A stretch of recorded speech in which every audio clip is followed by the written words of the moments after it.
In this video, we've put together a few different trainings to give you 11 deep dive coaching techniques to create more transformation for your clients and a framework that you can use to get maximum results to put your techniques inside of. Now, the 11th technique, the final one, is almost a secret technique. It's not something that most people are looking for. It's not something that you're even going to be able to see if you watch coaching demonstrations, but it's the foundation of all of it. Now, of course, if you don't have techniques, you can't do any exercises to transform people's lives. And if you don't have a framework, you won't have the certainty to attract clients. Now, this is for transformational coaching, not informational coaching. Nothing wrong with informational coaching, but that's not who I am and it's not what I teach. Transformational coaching is when you really want to dive into people's souls and you really want to give them a transformational experience, which literally means changing formation, right? It's diving into the conflicts, all the deep core stuff that is the actual reason for all of our behaviors. That's what these techniques are for. All right, number one is not necessarily a technique, but it's a really important concept, which is you need to have a coaching framework. That A really bothers me. But the reason you need to have a framework is because there's got to be bumper rails. There's got to be a guideline for you as the coach, but also for the client. But with transformational coaching, what's important is that there's a lot of individual flexibility inside of the framework.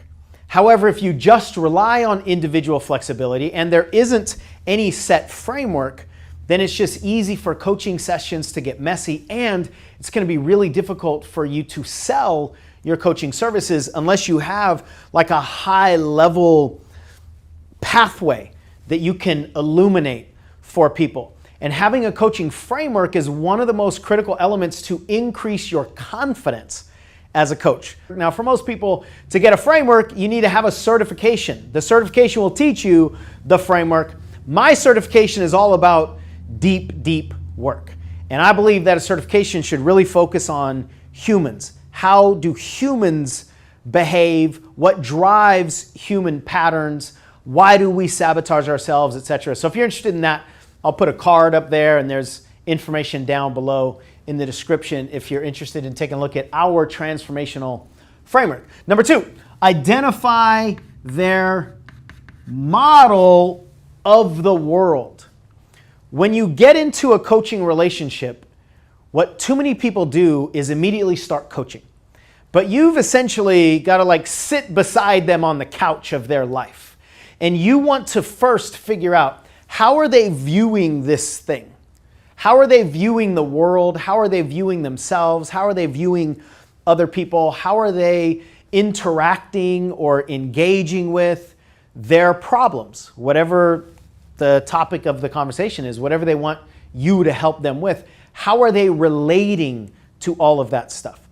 I can't help you in the world unless I know how you view the world. And understanding your model of the world doesn't mean that I need to agree with your model of the world. That's another big mistake that a lot of coaches make, is they coach with their own agenda. Number three is something that we call sensory acuity. And what that means is where you use your senses to really lock on to your client or to your prospect. That means you want to use your visual senses. You want to really pay attention to what they're doing.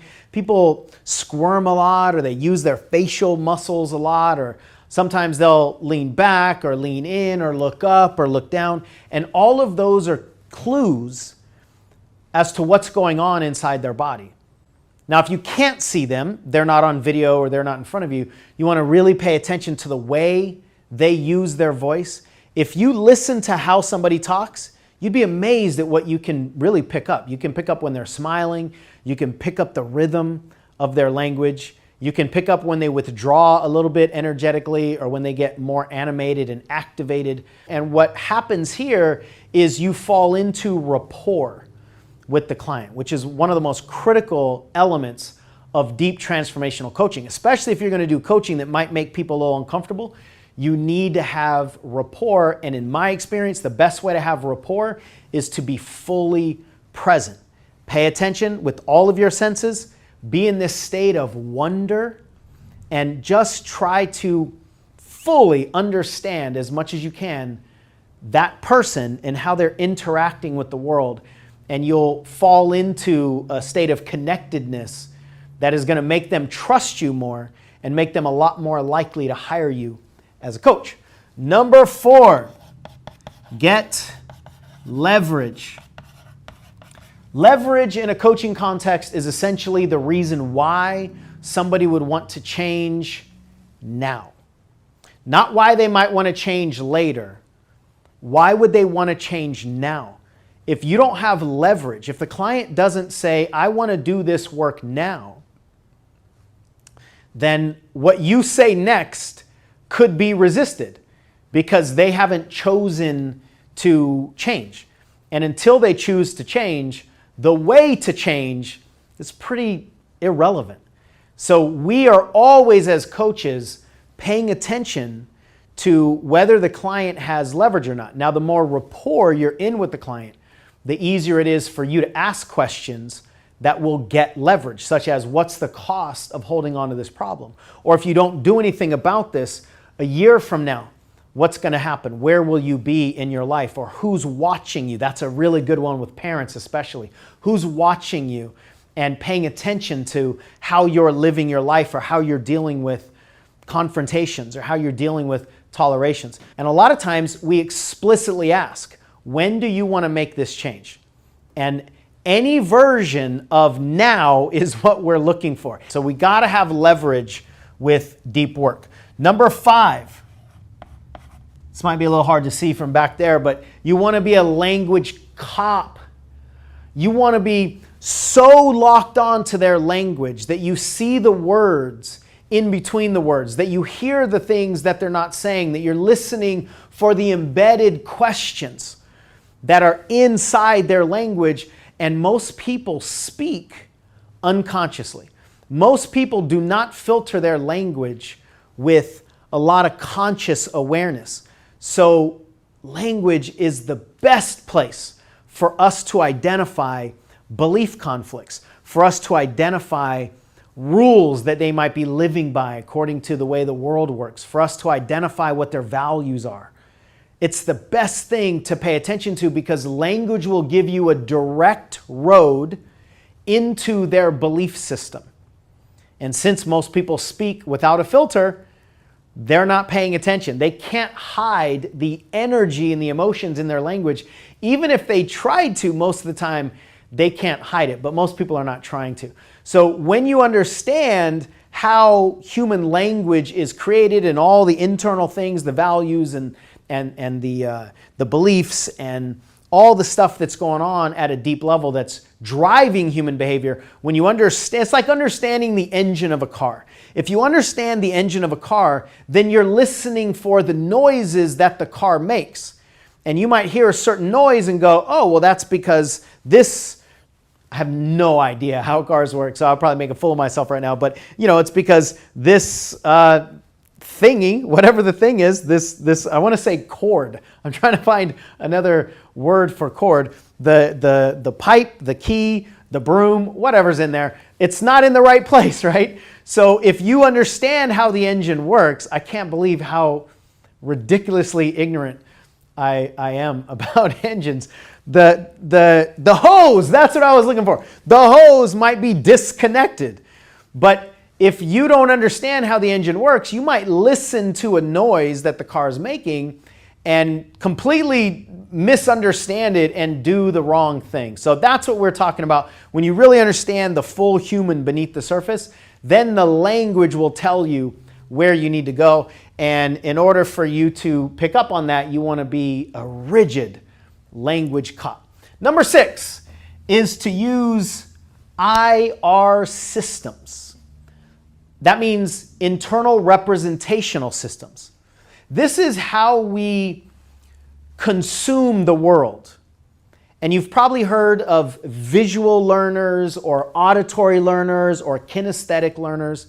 There's actually a 4th one called auditory digital learners. I'm an auditory digital learner. And that's when we are constantly narrating in our head and we're computing all the information that we're getting, and we want things to be formulaic, we want things to make sense. It's like the internal computer is running the show. So those are the four main internal representational systems. And when you understand that this is the way humans learn, then what you want to do is feed people in their preferred internal representational system. So for instance, if you know that you have a client who's a visual learner, you might want to show them charts. You might want to write out their goals or have them write out their goals and put it up on a wall so they can see it. You might want to use words like clear picture or imagine this, or you might want to do visualizations with them because they're a visual learner. So you want to give them the information in their preferred learning modality as much as possible. Number 6. Number 7 is to use one of the most powerful things in coaching is metaphors. Metaphors are so sneaky powerful because people essentially can't resist a good metaphor. And the beauty of a metaphor is people put themselves in the metaphor because it's like a little mini story. They put themselves in the metaphor, and the idea is to help them get the lesson from inside the metaphor, and then they can apply it to their real life. But a lot of times when you try to get people to understand a lesson in their real life, there's just way too many walls up. There are too many stories that they're attached to, and they don't want to get the lesson. But if you put them in a metaphor, it's as if we're taking them out of their real life with all their attachments and putting them in a place that doesn't have any of those defense mechanisms. It doesn't have any of the walls. It doesn't have any of the protections. Their ego's not involved. So then essentially when we drop the resistance, they're more open to learning.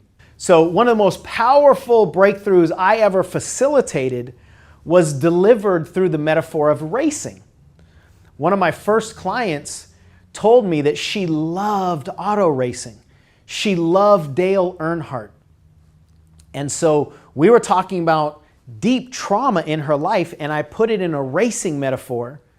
I don't remember right now the exact connection, but I remember it had to do with downshifting around a turn.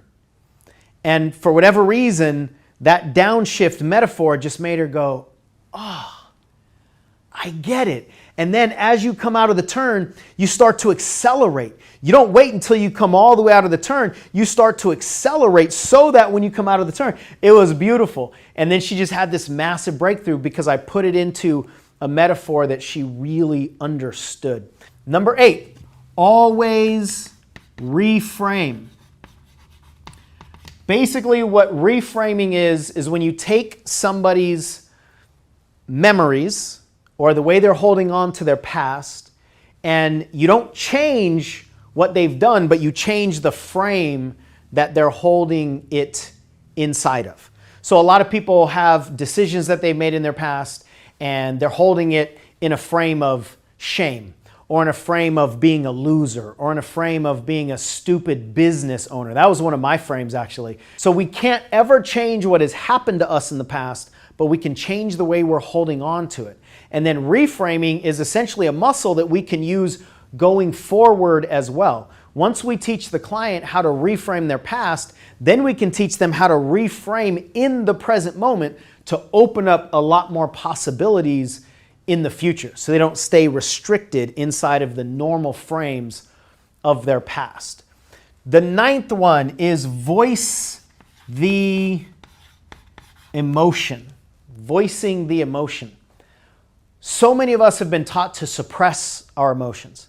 And emotions are not meant to be suppressed. Emotions are not meant to be avoided. They're not meant to be denied. But that's what most of us are doing. It's like we're holding a beach ball underwater.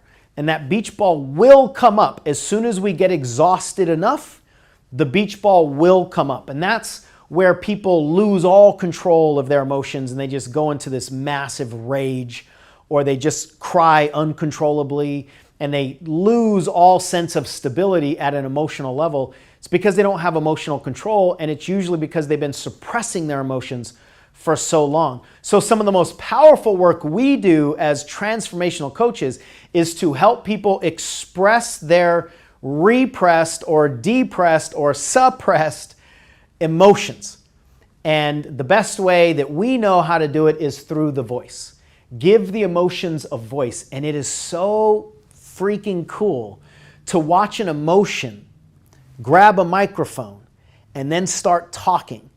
You'd be amazed at how incredible the wisdom is that comes out of the emotion. And I think every single emotion we experience has a lesson to be learned inside of it. So if we live our lives afraid of the emotions because we don't want to lose control or we don't want to think that we're weak or we don't want to be seen as weak, then we're essentially not allowing ourselves to learn the lessons that the emotions have for us. And finally, I could go on and on and on about this one. You need a coach. It doesn't matter how good of a coach you are. It doesn't matter how wise you are. It doesn't matter how incredible your strategy is. You need a coach. You could be the best dentist in the world, but you still need to sit in somebody else's chair for your own root canal. And the more coaching wisdom we have, I would say in my personal experience, the less qualified we are to coach ourselves. And the other thing is, if you want to make this a business, you cannot sell a product that you haven't purchased yourself. I think that's fraudulent, and there's a lot of energetic conflict there. And in the transformational world, people will never allow you to take them to places that they don't instinctively know that you've gone with yourself. Now, transformational coaching is a highly individualized journey with the client and for you as a coach. So if you want help in any area of your journey, whether it's personal support around your fears of sales or getting clarity on what it is that you want to do with your business, or you want support in coaching skills or anything at all in the journey, please register for a free consultation. There's a link down here in the description, and we'll support you however we can individually. Don't try to fit your personal breakthrough inside of a generalized one-size-fits-all approach. And today we're going to talk about a skill that is missing for most people. It's something that everybody can get, everybody can do. It's not difficult at all. It just takes awareness, it takes some understanding, it takes some practice, and it will really change the game for all of you that want to be coaches in any capacity. And it's going to be something, unless you've heard me talk about it, I imagine it's going to be something somewhat surprising because it's not what most people are looking for. It's not what most people think it is. Before I talk about that, I've been teasing a little bit on these videos about one of my favorite concepts, and it fits perfectly for everything that we've been talking about and the journey of coaching for most people. So I was at a speaking event. I was one of the speakers a couple of years ago, and there was a celebrity speaker who was an ex-NFL player, which is professional football, if you're not familiar with that. And he was telling his story about staying motivated and focused and all the things that allowed him to realize his dream of playing professional football. And he was one of the absolute best players when he was in high school. He actually went to the same high school as I did, totally different times, but he was talking about how he was just really, really good. And he got all these offers, all these scholarship offers for colleges as one of the absolute best players in high school. And then in one of the final games, he blew out his knee, I think. He had some major injury to one of his legs.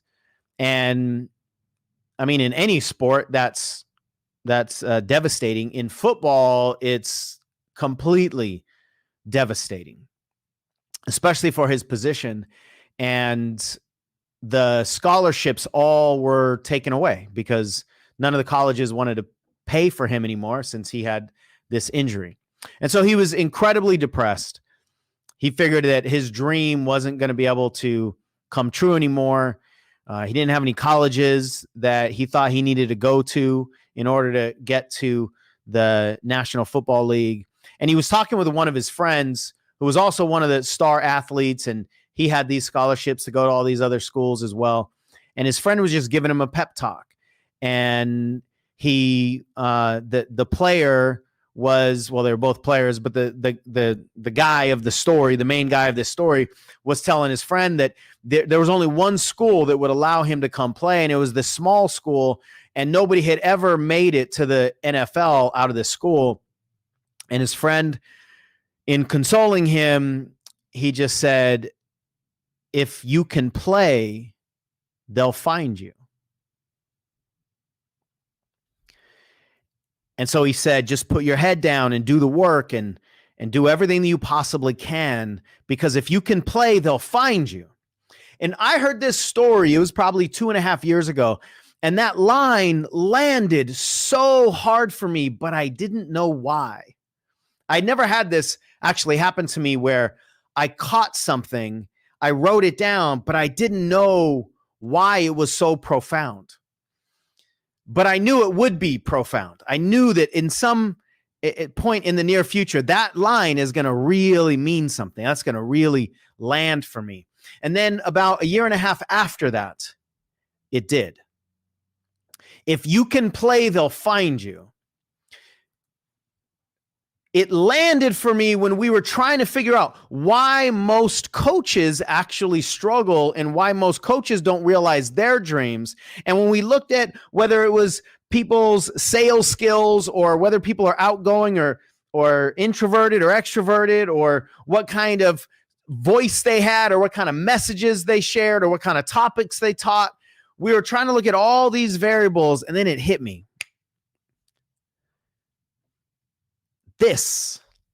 Most coaches don't spend enough time getting so good that they have to find you. If you can play, they'll find you. If you become a really, really, really good coach, convinced of what is possible, not just for yourself and your business, in fact, not at all for yourself and your business, more so for what you can do for other people and how you can guide other people into the lives that they want to live and how you can help people achieve the goals they want to achieve and heal whatever needs to be healed in their body, in their mind, in their spirit. If you become that good, they'll find you.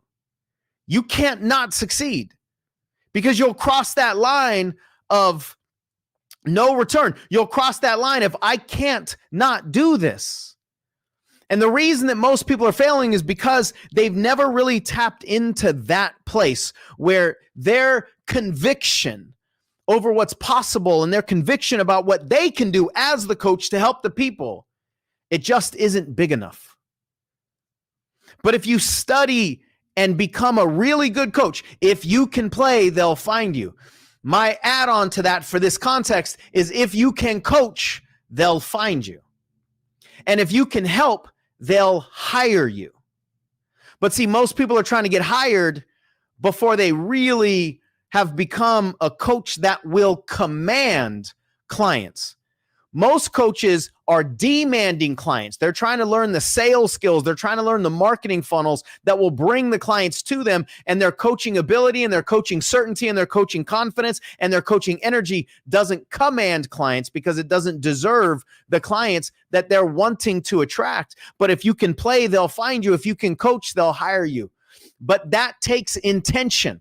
That takes commitment. That takes conviction. That takes practice. That takes effort. That takes a lot of mistakes. It'll probably take some tears. It'll probably take some anger. It'll take some wrong decisions. It will cost you time and energy. You'll lose money. You'll have doubts. You'll have worries. You'll have risks. It will cost you the effort of mastery. And everybody is capable of doing that, but most people are just not willing to do that.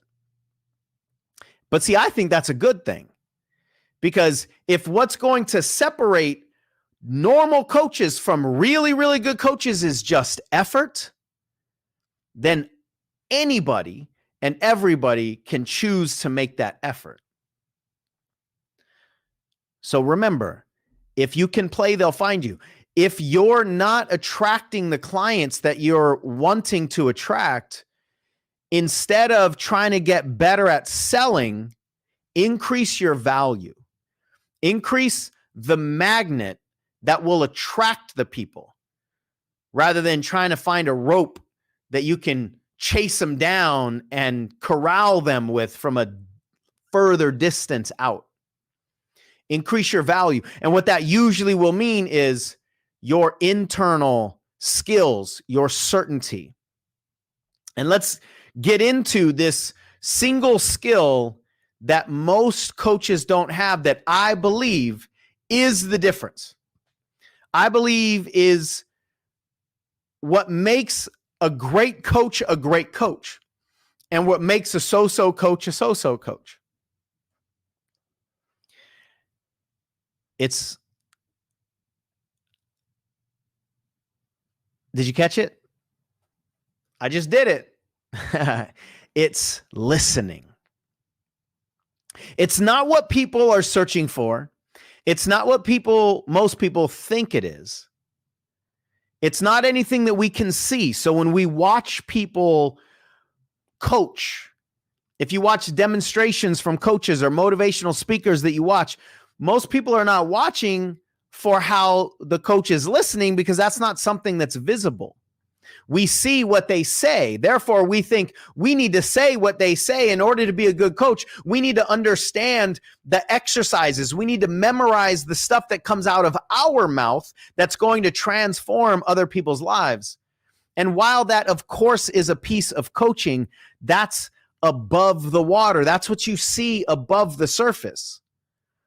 But just like the famous analogy and picture of an iceberg, almost everything is below the surface. So what we see is actually not the secret. We just see what's visible. We see the manifestation of often years and years and years. But the presence, the true connection that coaches have that are really, really good, that allows them to hear what they need to hear, that informs them of what's going on in this other human in front of them, that allows them to pick the words based on what the person is saying. That's all about listening. But you have to know what to listen to. Nobody needs to learn how to listen. Most people just need to give themselves permission to listen, because we have this ego in our brain that believes on some level whoever's talking is the smart one. Whoever's answering the questions is the smart one. So we have this ego drive to answer questions, to facilitate through force on some level. If I'm going to coach you, then I need to be leading you. I need to be driving you. And that's actually not true. It's actually much harder to facilitate a transformation while talking more than listening. So if you had the option to do what's harder and less effective, or to do what's easier and more effective, what would you choose? Of course, you would have to choose what's easier and more effective for the client, more effective for you, actually gives you a lot more certainty. But our ego will almost always choose what's actually harder and what's actually less effective, because our ego has something to gain by speaking. Our ego has something to feel good about if we're the one with the microphone, if we're impressing people with all the things that we know. If we're the one driving the car, then we think we're in charge. We think we're the ones that should be celebrated. It's our desire for celebration, or our desire to feel smart, or our desire to feel good enough, that actually causes most coaches to speak more than they listen. And when they listen, they're listening to speak. They're listening to fix, or they're listening to coach, or they're listening, waiting for that time that they can jump in, right? Most coaches are just playing linguistic double dutch, just waiting for the rope to be in that perfect spot so they can jump in and own the conversation. The best coaches are not answering machines, they're asking machines. But truly transformational coaches know what to ask because they understand the human. So you have to know what to listen to. You're not listening to just what they're saying. The amateur coach listens to what the mouth is saying. The professional and transformational coach knows that what the mouth is saying is one of the least important pieces of information to pay attention to. But you got to understand the whole engine. You got to understand this mind. You got to understand the heart. You got to understand the connection to the body. You got to understand how our beliefs work. You got to understand how our beliefs speak. You got to understand how the voice gives away the secrets so often that the ego is trying to keep. You have to listen to what's wanting to be heard rather than just what's being said. I'm going to repeat that. You have to listen to what's wanting to be heard. The silent voice that's wanting to be heard rather than the loud voice that has the microphone. Because that's where true transformation actually is. You got to listen to what's not being said. Listen to who is speaking and who is not speaking, the identities that have the microphone at any point in time. Is it the head speaking? Is it the heart speaking? Is it the body speaking? Is this a wound speaking? Is this a trauma speaking? Is this a desire speaking? Who's speaking right now? And who wants to speak right now? What's being spoken about? Is this language of fear or is it language of desire? They are actually incredibly different, but oftentimes they use the exact same words. You got to know what to listen to and how to listen. A transformational coach is a transformational listener. And a neurotransformational coach listens to neurology. We listen to the client's body. We listen to the spaces in between the words and in between the letters and in between the breaths. We listen to the cells inside the body that's really trying to share the messages that so often the mouth is afraid to share or is unaware of. That's what a neurotransformational coach listens to.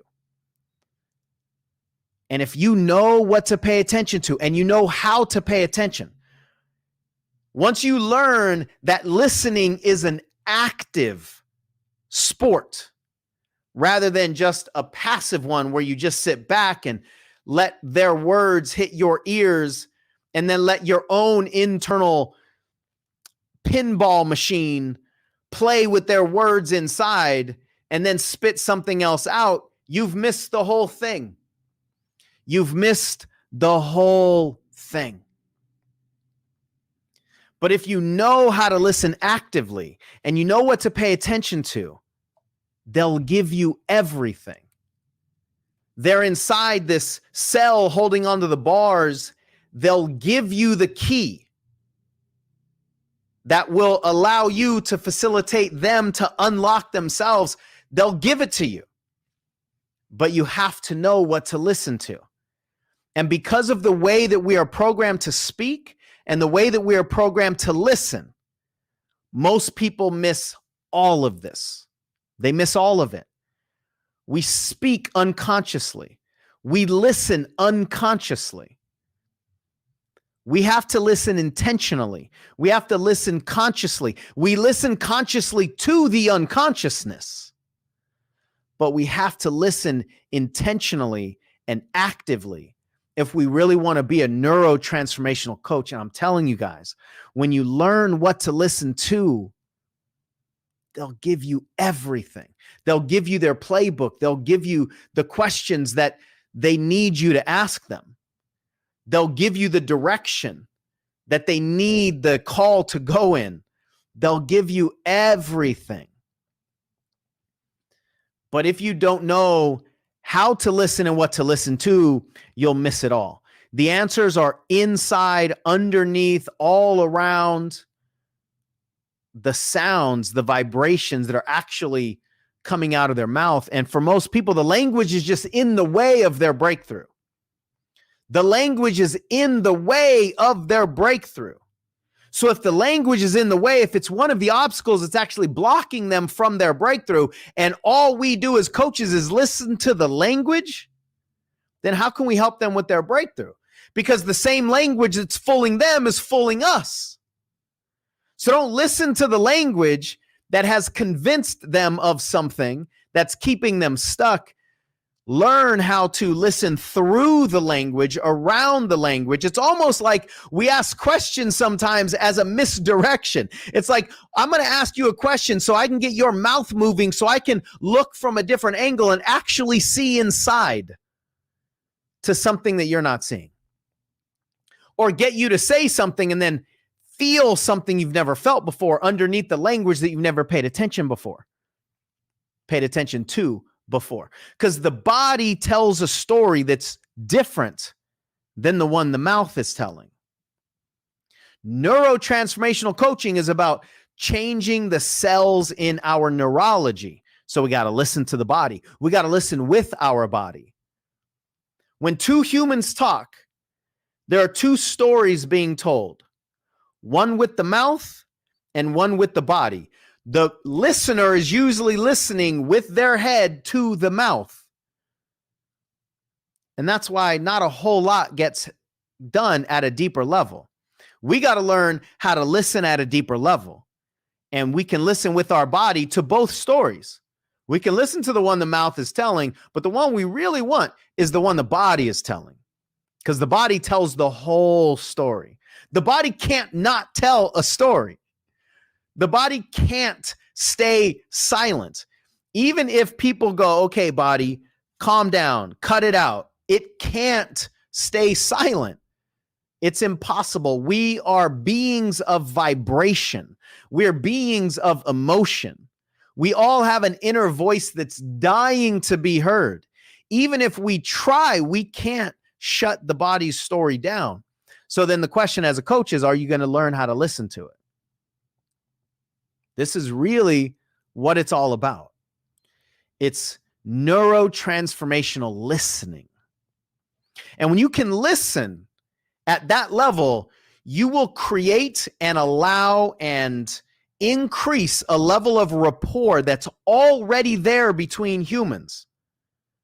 We already have deep rapport at a lower level of consciousness than most of us really pay attention to. There's already a rapport. We need to tap into that and then increase it and use that rapport in our coaching. And rapport is not just people liking you. That's one of the mistakes that a lot of people make. They think in order to get into rapport, I need people to like me. It's not about being liked. In fact, quite often, the deeper the rapport you have, the more irritating you will be and the more irritating you can be with your clients. And they won't go anywhere because that rapport is more about connection than comfort. It's more about trust than it is just staying in the familiar surface level communication that most people are in. And from a coaching perspective, rapport is really about responsiveness. If you're in rapport with somebody, they'll respond to you. If you're in rapport with somebody, they'll start to follow you.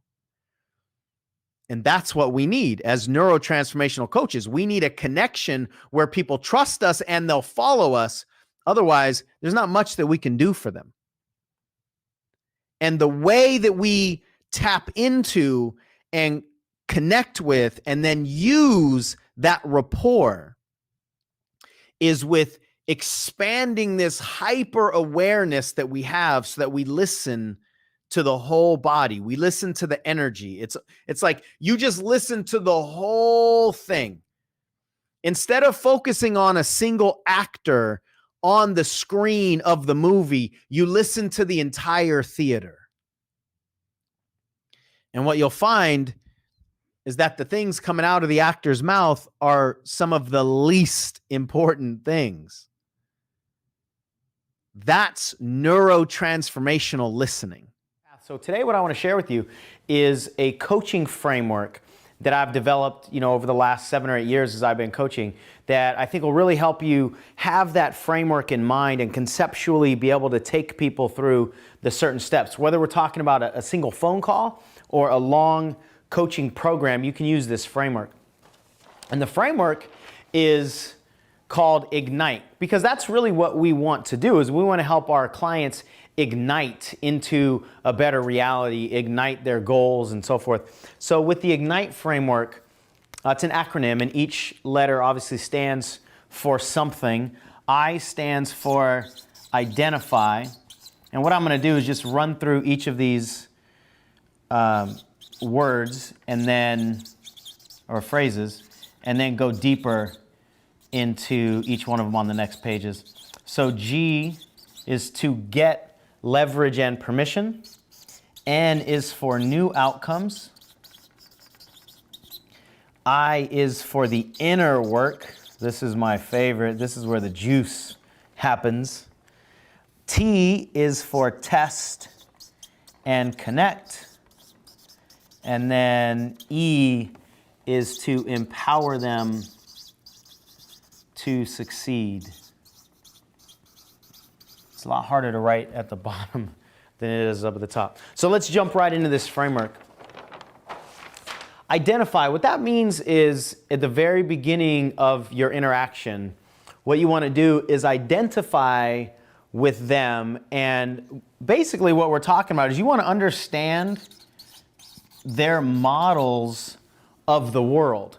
Now, understanding their model of the world doesn't mean agreeing with their model of the world, but for us as coaches, if we're going to help people into a new reality, if we're going to help them undo a lot of the things that they've created in their life, we have to understand where they are as much as we possibly can. So be really curious, understand their model of the world without judging. So you don't want to put your judgments onto their beliefs or onto their strategies or onto anything that's going on in their life. You simply want to understand at this point. And another piece, you've probably heard how important rapport is. This is a piece of coaching that is everything, because if you don't have rapport with somebody, they won't allow you to lead them anywhere. But when you do have rapport with somebody, you can, there's nothing you really can't do. You can call them out on the carpet. You can say, hey, listen, this is what you told me you were really committed to doing, and why are you not doing that? If you really truly have rapport, you can do that. Now, rapport doesn't mean that somebody just likes you. What rapport is, it's a deep connection between two people that allows trust and responsiveness. So people will respond to you when you have rapport with them. But if you're out of rapport, they won't trust you and they won't respond to you. Now, if somebody's not responding to you as a coach, then, you're basically useless, right? So rapport is huge. And rapport is something that can go in and out in a moment's notice. So this is something that you've got to constantly be aware of. Are you still in rapport with people?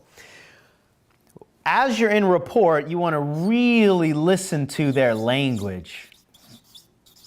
A lot of you know how much of a language cop I am, right? Language is so critical because people's language will give you clues as to what their beliefs are inside. The language is a representation of what somebody's beliefs are at the core. So if you really pay attention to their language, if you pay attention to the mind reads that they have in their language, like they're trying to read other people's minds, right? Like, they're taking their thoughts and beliefs and projecting it onto other people. Or if you pay attention to the presuppositions in their language, which means if you listen to what they say, a lot of times you can determine what their beliefs are about themselves, or what their beliefs are about the world, or what it's going to take to succeed and so forth. This is something that I think too many coaches are careless with. They're careless with their own language, but they're also careless with really challenging and scrutinizing their clients' language. That doesn't mean be abrasive, but you really have to pay attention here, and this will give you so many clues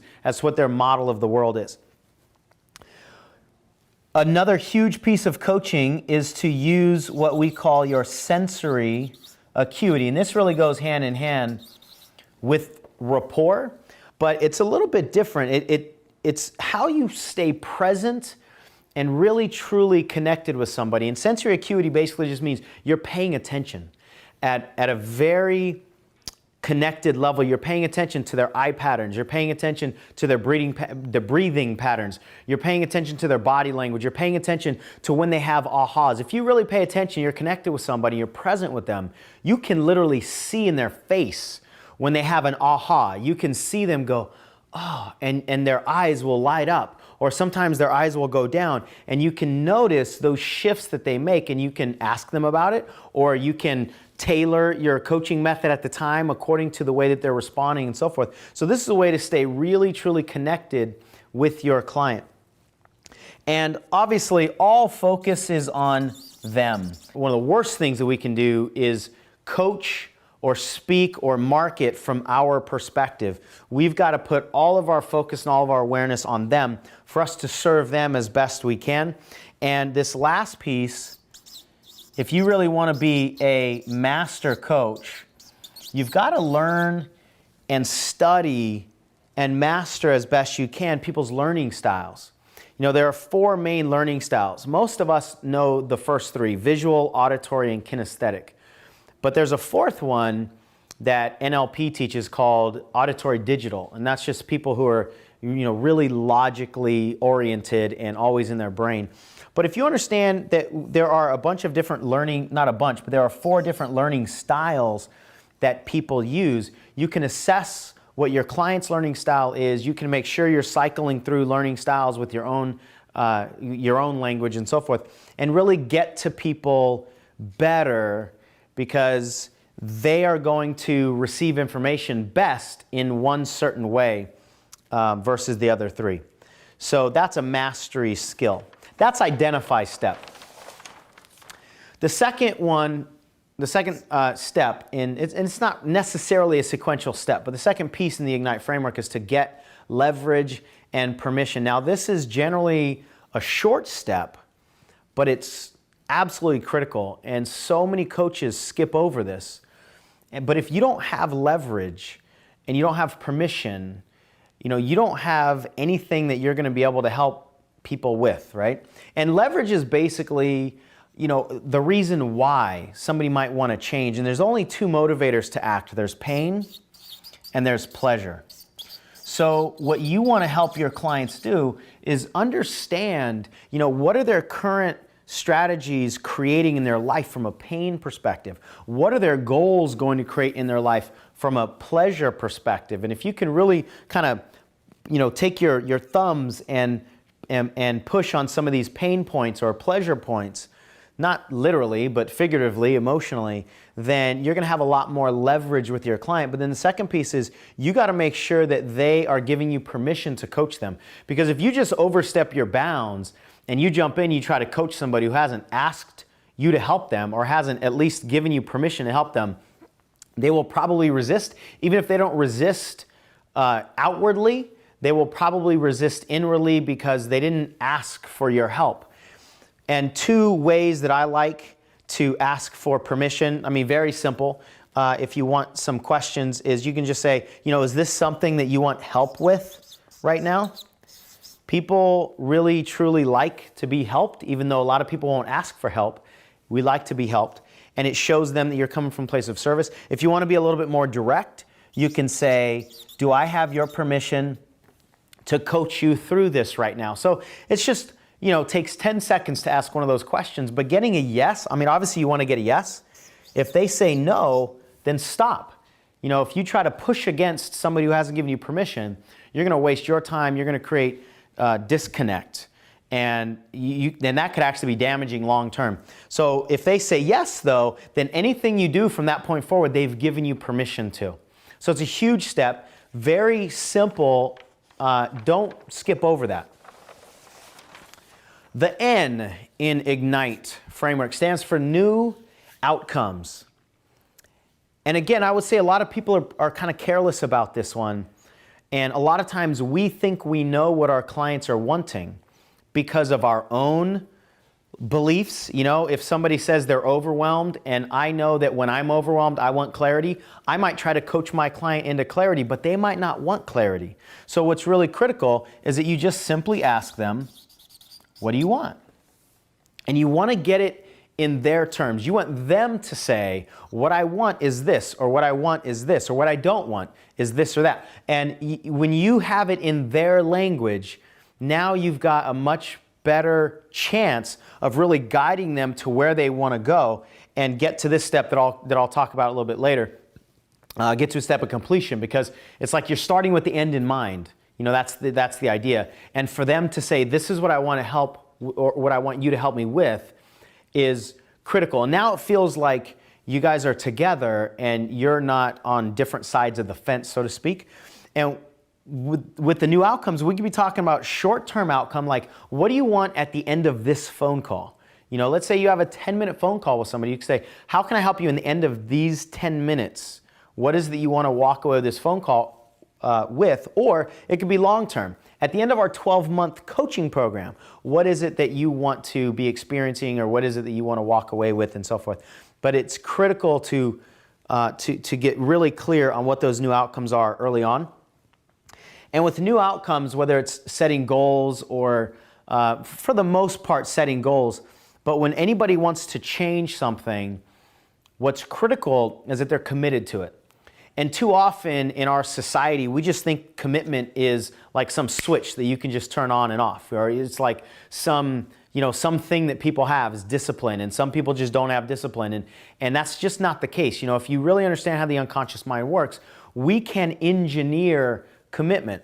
And over the last, several years of my career, I've been really focusing on commitment.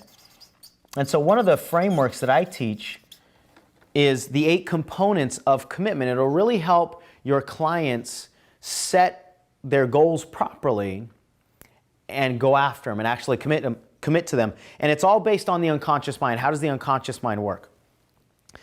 And these 8 components, they're not sequential. None of them is necessarily better than the other or more important than the other, but they all have to work together. Clarity, they've got to be really clear on 2 things: what they want and how to get there. Control, huge. People don't like to commit to something that they don't control. At an unconscious level, we're all control freaks. So we've got to make sure that our clients' goals are in their control. Congruence means that their goals have to be aligned with their values and their purpose and their beliefs and their identities. Everything just has to be aligned. Certainty. They've got to be certain in themselves. They've got to be certain in the path. They've got to be certain in their own skills that they can do whatever it is that they're saying that they want to do. This is such a key point. This other one, challenge, the 5th one. As much as a lot of people really resist change, challenge is something that lights us up from within. We all want a challenge. We all want to grow. We all want to stretch our boundaries and evolve as human beings. And if somebody has a goal or any kind of outcome that doesn't involve some sort of challenge, then they just won't be so excited about it. And speaking of excitement, that's what the next one's really talking about, is charge. Are they emotionally charged when they think about their goals? Because what I've learned is that most people are really emotionally charged about their fears, but they're not equally emotionally charged about their goals. And that's why so many people are run by their fears, and they are, held captive by their fears, because their fears actually have a much more emotional charge on it. And the unconscious mind is more drawn toward emotion than anything else. Well, not than anything else, but more drawn. If there's 2 options, it will be more magnetically drawn toward the one with charge on it than the other one. Number 7 here is choice. Again, we're all control freaks, like I said, and we love to be at choice. We love to be responsible. We love to be in control of our lives. And we also, the second kind of dual meaning of this is that we want to keep our clients at choice. We want to make sure that they are taking responsibility for their life over the goals that they choose. And then the last one here is completion.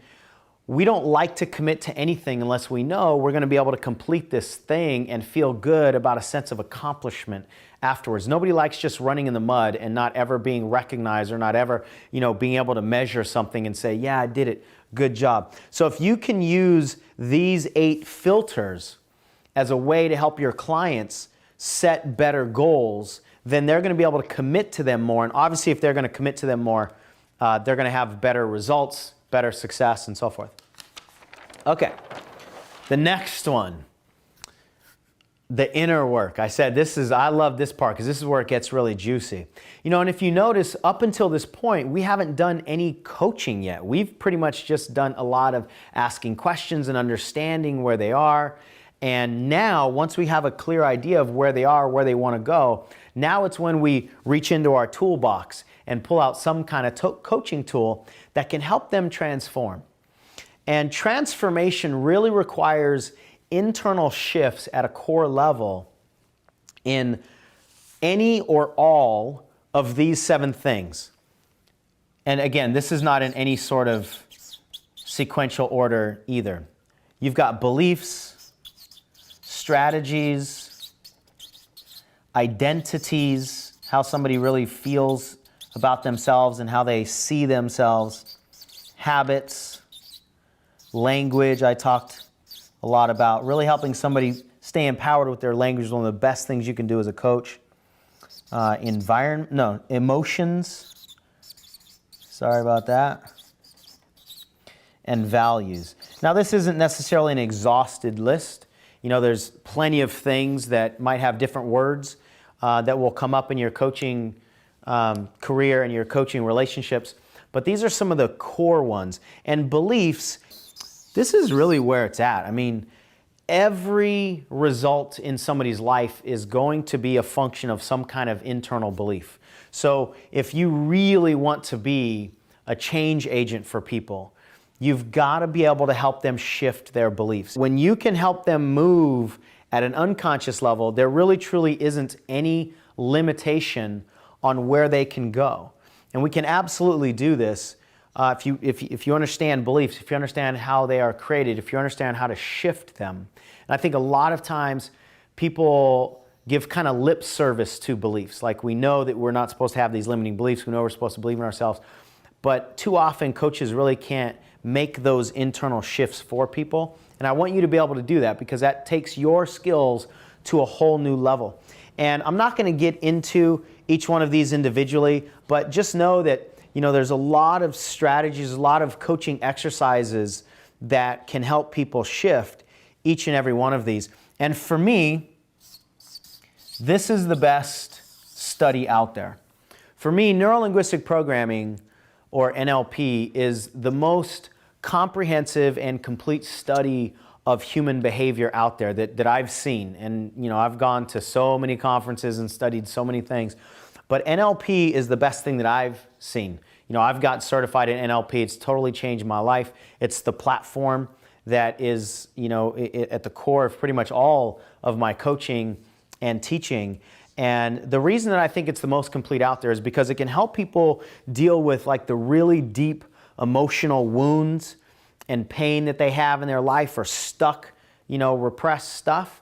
And it can help people on this end deal with more of the surface level, let's set goals and how do I create states of mind that will help me go after what I want, and then anything in between. So it's the absolute most complete study of human behavior and the human mind that's out there.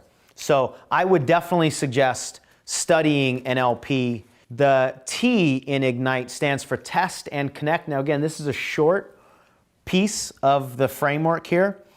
When you're in the moment with somebody, meaning when you're just done with their coaching call, what you can do is something called future pace.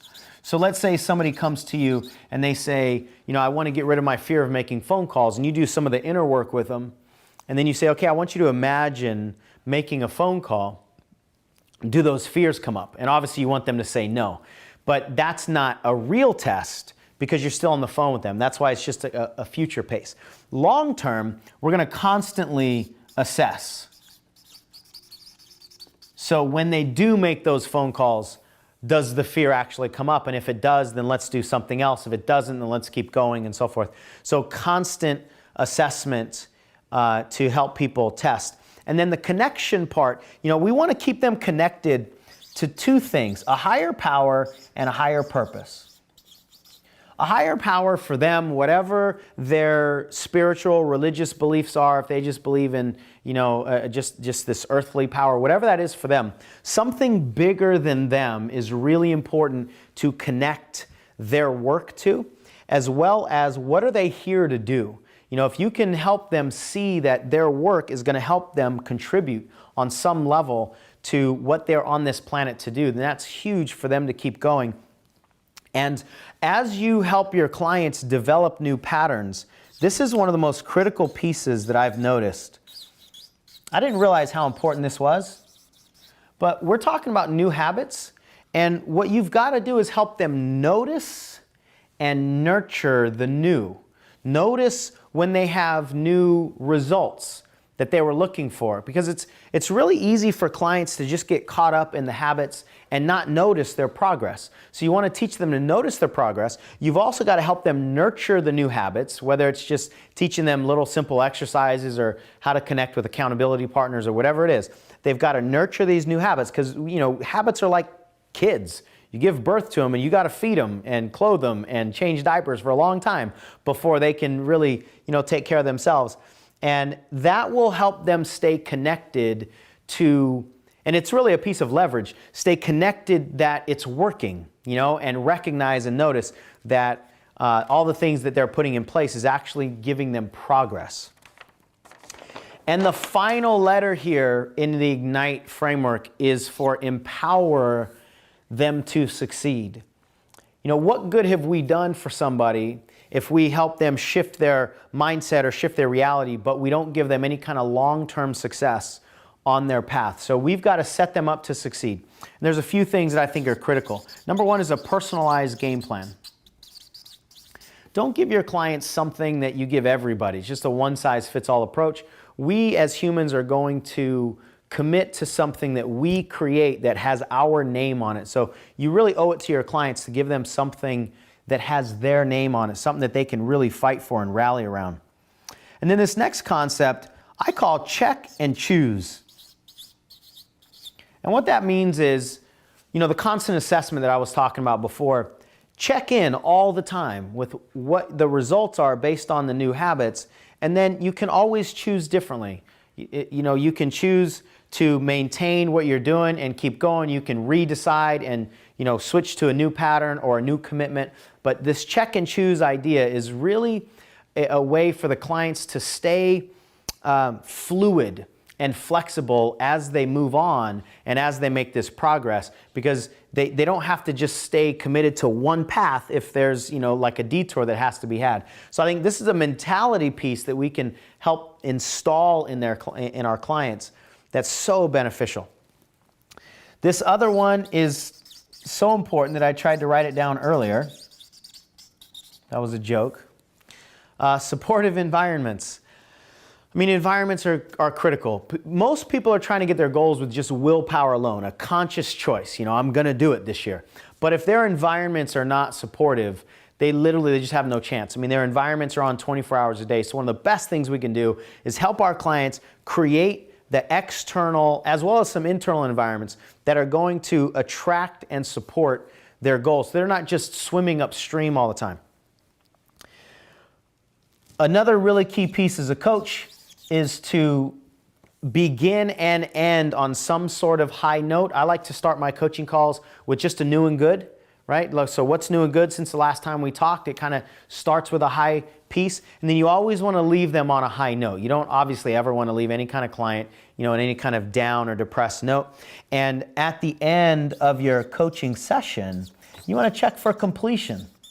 Ask them if they feel complete. If there's any sense of incompletion, you've got to give them a way to find that completion. And maybe that's as simple as, what we've done so far is great progress. I want you to do these activities, and then on the next call, we're going to handle this, the next phase. We're going to talk about these other issues. That gives them a sense that, okay, I'm not just stuck in the mud here. I have made progress, and there's more work to be done, and we're going to get to it. So just give them some sort of completion so they don't, feel like they've been left hanging. And then this last one is to create accountability. Unfortunately, we as human beings, it's just very hard to hold ourselves accountable. And so with our clients, we want to give them some kind of opportunity to hold themselves accountable, whether it's with us or whether it's with other people. I personally love public accountability. I love Facebook accountability.